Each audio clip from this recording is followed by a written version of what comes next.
One of the things that bothers me the most is when someone says there's no life in a particular neighborhood and it's blighted. Because there's always life in every neighborhood, and it's just a matter of how you find it and work with what's there. My name is Emmanuel Pratt. I'm the co-founder and executive director of Sweetwater Foundation in Chicago, Illinois. One of the things I'm most passionate about is just life. Far too often we just kind of overlook what's already there. So for the past couple of years, I've focused on the concept of regenerative placemaking, cultivating existing assets within the neighborhood through the food, through the networks, through the relationships, and then the rebirth of the neighborhood. Over the past several years, we've scaled it up and started to look at housing and housing redevelopment strategies.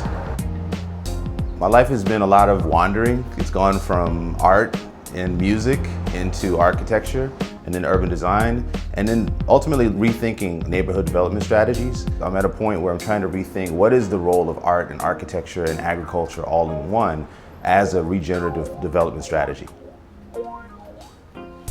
One of the most important things is actually doing real work on the ground and having the opportunity to be at the Loeb Fellowship and interface with Harvard and all these great minds and bring that work back to the ground and bring the faculty and the students to come and work together.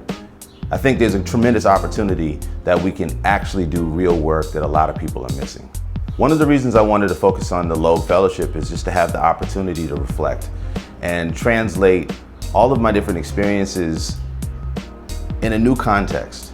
Most of my focus for the year has been interactions and translations and just a bunch of different experiments just to test out, to think through what can I bring back home.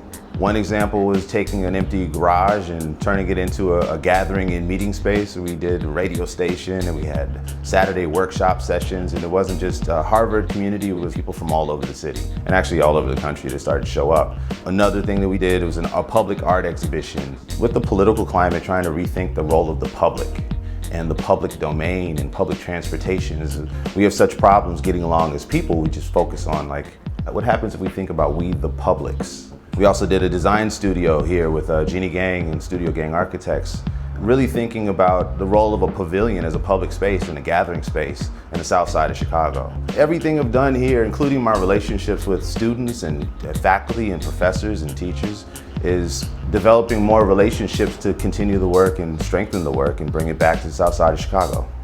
Having the opportunity to really deeply rethink the role of housing and architecture in these spaces that we work in, related to agriculture and the rebirth of a neighborhood, has been the most inspirational, and it will continue to inspire the rest of my life.